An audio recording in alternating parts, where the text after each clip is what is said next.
पाहत आहोत जनकार्य न्यूज, जनतेच्या न्याय हक्कासाठी लढणारं एकमेव news channel Janakarya news.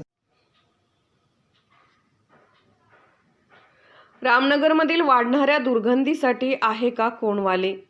Shahunagar येथील रामनगरमधील मोकळ्या जागेत गटारीचे पाणी संपूर्ण पसरत चालले आहे।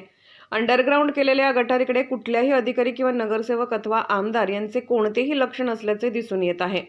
अंडरग्राऊंड केलेल्या गटारीचे चेंबर संपूर्ण भरून गटारीचे पाणी बाहेर येऊन सर्वत्र पसरत चालले आहे। पसरत चाललेल्या या गटारीच्या पाण्याकडे कोणत्याही नेत्याचे अथवा नगरपालिकेचे कर्मचारी किंवा अधिकाऱ्यांचे लक्ष नसल्याचे स्पष्टपणे दिसून येत आहे।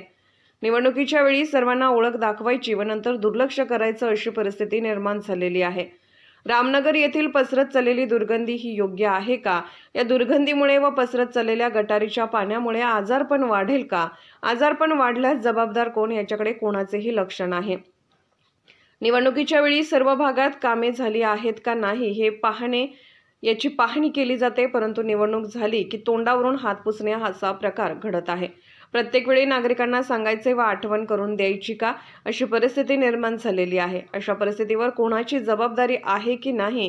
जयसिंगपूरमध्ये असे काही भाग आहेत, त्या भागामध्ये कोणाचेही लक्ष नसल्याचे दिसून येते। यावर कोणी तक्रार केली तरीही जाणून बुजून टाळाटाळ केली जाते। अशा समस्यांना नागरिक सामोरे जात असतील तर नगरसेवक व नगरपालिकेत अधिकारी काय कामाचे असा प्रश्न नागरिकांच्यातून उपस्थित केला जात आहे। जनकार्य न्यूजला लाईक करा, शेअर करा आणि सबस्क्राईब करा।